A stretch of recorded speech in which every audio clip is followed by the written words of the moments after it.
One morning, as Gregor Samsa woke from restless dreams, he found himself transformed in his bed into a monstrous insect. He lay on his hard, armor-like back, and when he lifted his head a little he saw his domed brown belly, divided into stiff, arched segments. The blanket, barely clinging to its curve, was ready to slide off completely. His many legs, pitifully thin compared to the rest of him, waved helplessly before his eyes. "What has happened to me?" he thought. It was no dream. His room, a proper human room, although a little too small, lay quietly between its four familiar walls. Above the table, where a collection of fabric samples was spread out, hung the picture he had recently cut from an illustrated magazine and placed in a pretty gilded frame. Outside, he could hear raindrops striking the tin of the window ledge, and the dull, overcast sky made him feel deeply melancholy. What if I slept a little longer and forgot all this nonsense, he thought. But it cannot be done.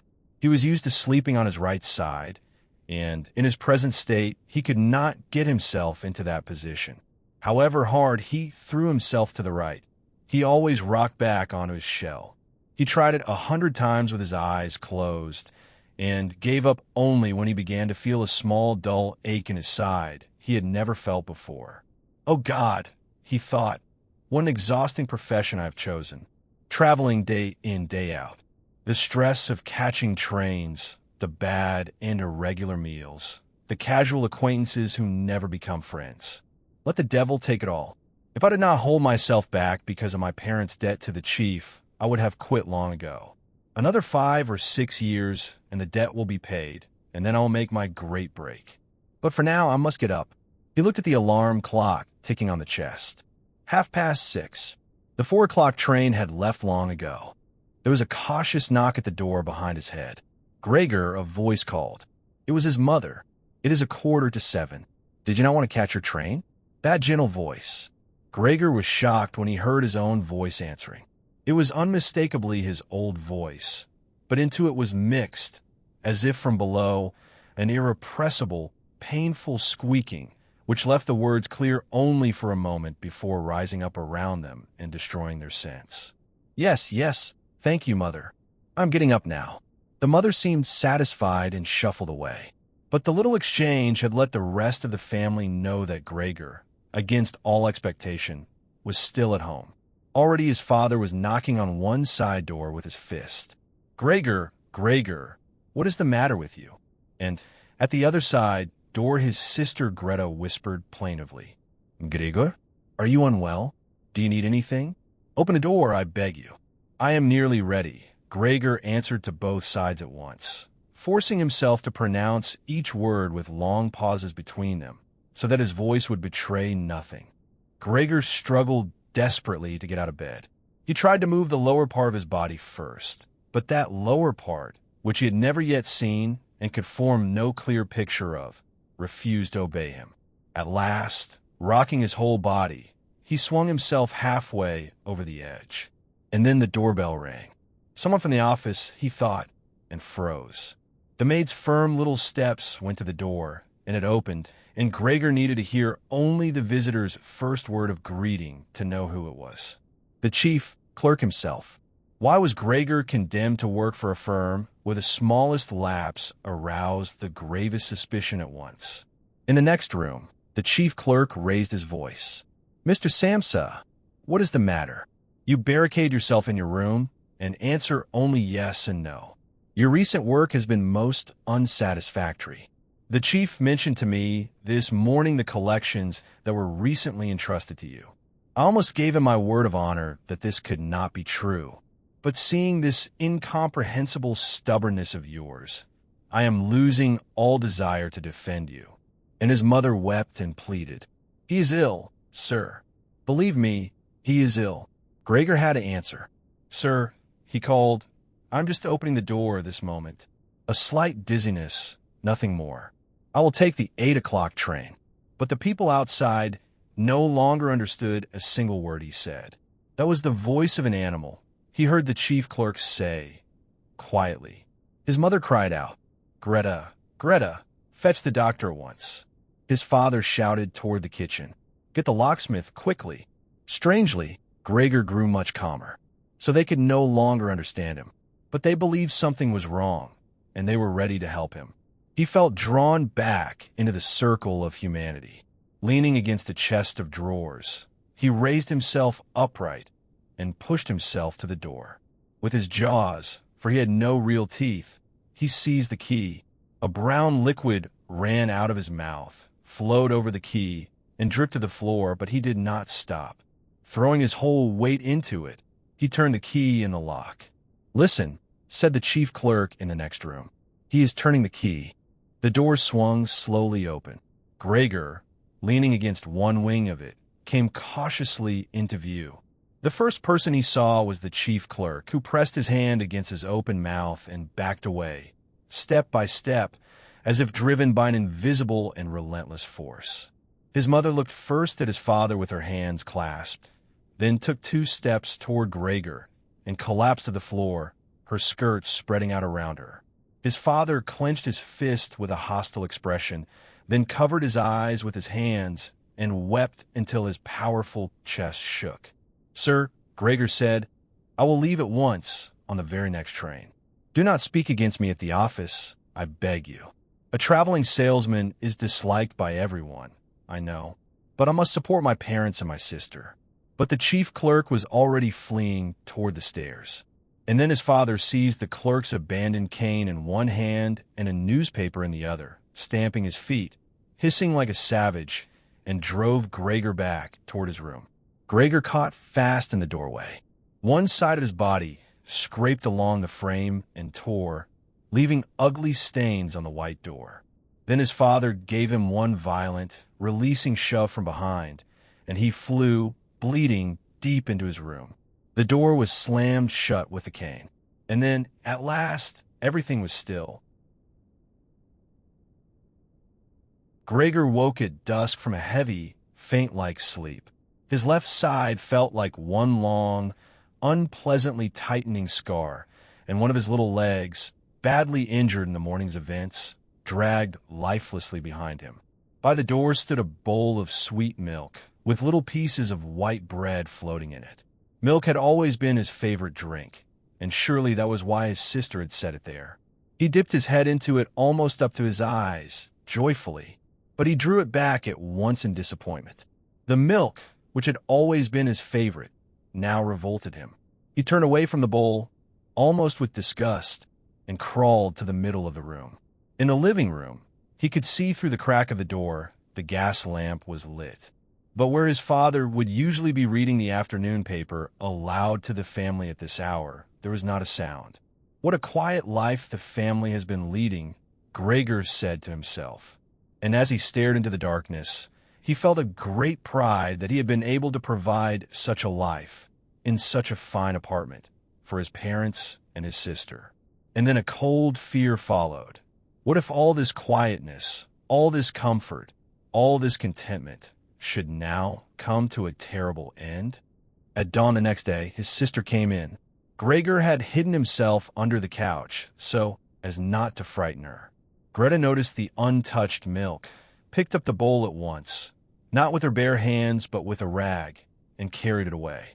Then, to test his taste, she brought him a whole selection spread out on an old newspaper. Half-rotted vegetables from days ago, bones from the family supper, covered in congealed white sauce, a few raisins and almonds, a cheese that Gregor had declared inedible 2 days earlier, a dry roll, a buttered roll, a roll with butter and salt. When she had gone, and the key had turned in the lock, Gregor shot out from under the couch. His little wounds must have healed completely, for he felt no hindrance at all. He fed greedily, his eyes watering with satisfaction, tearing first at the cheese, then the vegetables, then the sauce. The fresh food, on the contrary, did not please him at all. He could not even bear its smell and dragged the things he wanted to eat a little distance away from it. The good food disgusted him. The rotten food was sweet. His tongue, his body, no longer belonged to a human being. Through the long days, Gregor listened at his door to the family's conversations. They spoke always about money. He had believed that nothing at all was left from his father's ruined business. From that catastrophe, Gregor had simply worked with a burning ambition, transforming himself overnight from a little clerk into a traveling salesman whose commissions fed the whole household. Now, listening at the door, he learned that a small fortune had in fact survived the collapse, and that it had grown a little untouched through the years. And besides that, the money Gregor brought home every month, he had kept only a few florins for himself, had not been used up entirely, and had accumulated into a small capital. Behind his door, Gregor nodded eagerly, delighted by this unexpected prudence and thrift. It was true. With that extra money, his father's debt to the chief could have been paid down long ago, and the day of his freedom brought much closer. But now, doubtless, it was better the way his father had arranged it. The money would sustain the family for 1 year, perhaps 2, no more. As for earning, his father was old and stout and had not worked for 5 years. His mother had asthma. His sister was 17, still a child. Whenever the conversation turned to this necessity, Gregor would let go of the door and throw himself onto the cool leather sofa beside it, burning with shame and grief. Gregor discovered a new distraction. He took to crawling back and forth across the walls and the ceiling. He liked hanging from the ceiling especially. It was completely different from lying on the floor. One could breathe more freely there. A gentle, swinging motion went through the body. And in the almost happy absent-mindedness that came over him up there, it sometimes happened, to his own surprise, that he let go and smacked down onto the floor. But he was master of his body now in a way he had never been before, and even so great a fall did him no harm. His sister noticed at once, of course. His crawling left behind faint traces of a sticky substance wherever he passed. And so it came into her head to make it possible for him to crawl as widely as he wished by removing the furniture that stood in his way. And for that she needed help. So his mother came, for the first time, into Gregor's room. Gregor hurriedly dragged the sheet lower over the couch where he hid. He would deny himself the sight of his mother, and be grateful simply that she had come at all. "Come in, you cannot see him," said his sister, and led her mother in by the hand. The two women pushed and strained at the heavy old chest of drawers. Then his mother spoke in a low voice. "Does it not look," she said, "as if by removing his furniture we were showing him that we have given up all hope of his recovery? I think it would be best to keep the room exactly as it was before, so that when Gregor comes back to us, he finds everything unchanged and can forget all the more easily what has happened in between." Hearing his mother's words, Gregor realized what 2 months without a single human voice addressed to him had done to his mind. How else could he explain that he had seriously wished to see his room emptied? Did he really want this warm room, comfortably furnished with old family pieces, transformed into a bear cave? Yes, he would be able to crawl in every direction undisturbed. But at the same time, he would forget quickly and completely his human past. Nothing must be removed. Everything must stay. He could not do without the good influence of the furniture on his soul. And if the furniture hindered his senseless crawling, that was no loss, but a great advantage. But Greta would not yield. This was the one matter in which she, the child, felt herself the expert. And so the chest went, and the writing desk went. Everything went. While the women leaned against the desk in the next room to catch their breath, Gregor broke out from under the couch. He hardly knew what to say first. Then he saw, on the otherwise empty wall, the picture of the lady clothed in furs. He crawled hurriedly up to it and pressed himself against the glass, which held him fast and soothed his hot belly. This picture, at least which he now covered completely, no one would take away. Then Greta returned. She saw him on the wall and raised her fist as if to strike, though she did not. Her mother must not see, but her mother, following, saw it too, the enormous brown stain on the flowered wallpaper.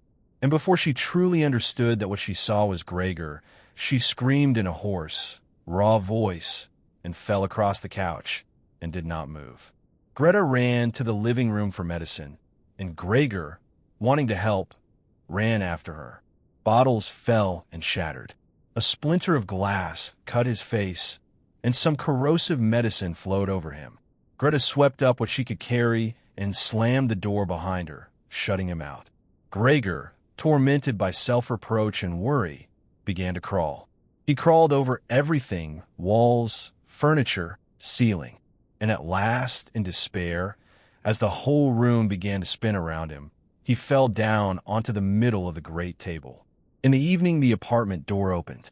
His father had come home, but the man who stood there was not the father Gregor knew. The old father was a tired man who lay buried in his armchair when Gregor left on his business trips, who could barely raise an arm in greeting. This man stood bolt upright, dressed in the tight blue uniform of a bank messenger with gold buttons. Above the stiff high collar of the coat, his heavy double chin unfolded. Under his bushy eyebrows, his black eyes looked out sharp and alert.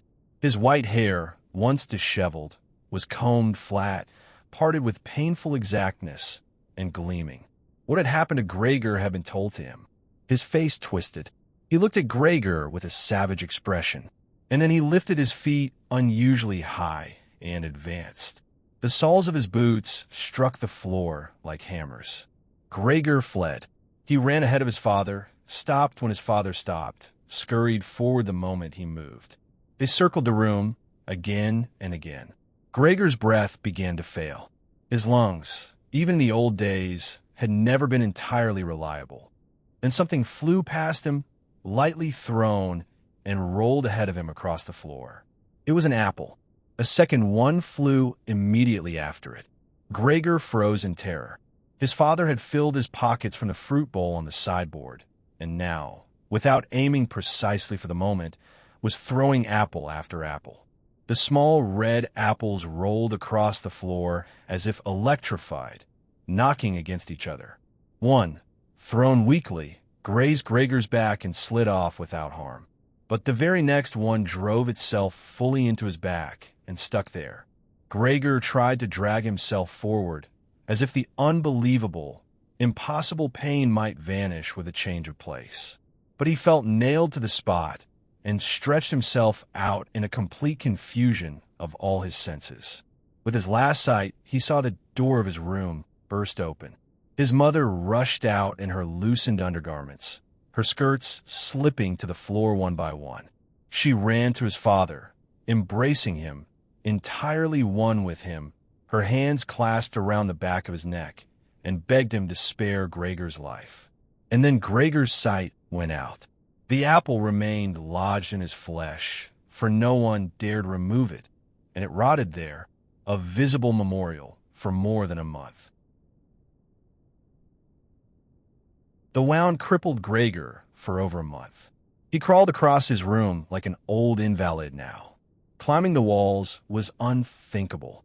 But for this worsening of his condition, he received a compensation. Every evening, the living room door was opened. Lying in the darkness of his room, invisible from outside, he was allowed to see the whole family at the lamplit table and listen to their talk, by general consent, as it were. It was no longer the lively conversation of the old days. His father fell asleep in his armchair soon after supper, still in his uniform, as though ready for service at any moment. His mother bent under the lamp, sewing fine linen for a fashion shop.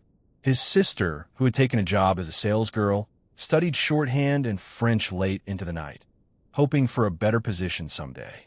Sometimes his father woke, and, as if he did not know he had been sleeping, said to his mother, "How long you are sewing again today," and fell asleep again at once. Gregor lay in the dark and watched them. The whole family was worn out. Because of him. No, because he could no longer provide for them. The family had no time left for Gregor. The maid was dismissed. A gigantic, bony charwoman with white hair came mornings and evenings to do the heaviest work. His mother's jewelry, worn once with such joy at parties, was sold piece by piece. They spoke of moving to a smaller, cheaper apartment, but Gregor understood the real reason they could not move. It was not that anyone would have to carry him. It was complete hopelessness.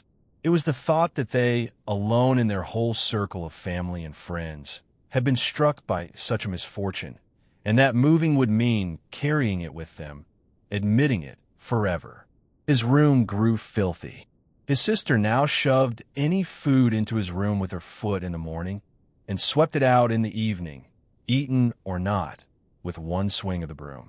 Whatever the household no longer needed was thrown into his room. The ash bucket, the rubbish bin, broken things, old things. His room became a storeroom, and he crawled among the junk. At first from necessity, because there was nowhere else to move. Later with a growing pleasure. Though after such excursions he would lie motionless for hours, tired to death, and full of grief. 3 lodgers moved into the apartment. Serious gentlemen, all 3 with full beards, with a passion for order. Not only in their own room, but, since they now lived here, throughout the whole household, and especially in the kitchen. In the evenings, the lodgers dined in the living room, at the family table, where in the old days Gregor had sat with his father and his mother. The family ate in the kitchen. Before entering the dining room, his father bowed, cap in hand. One evening, through the crack of his door, Gregor watched them eat. They cut their meat. They chewed. The sound of their teeth reached Gregor in his darkness, as if to demonstrate to him that teeth were needed for eating, and that with the finest toothless jaws in the world one could accomplish nothing. "I am hungry," Gregor said sadly to himself, "but not for those things. Look how those lodgers feed themselves, and I am dying of hunger." That evening, the sound of a violin came from the kitchen. It was his sister playing. The lodgers heard it, and asked if the young lady would not come and play in the living room. Greta came, and set up her music stand, and began. His father and mother, each from their post by the door, watched the movements of her hands. Gregor, drawn by the music, dared to creep forward, until his head was actually inside the living room. He was covered in dust.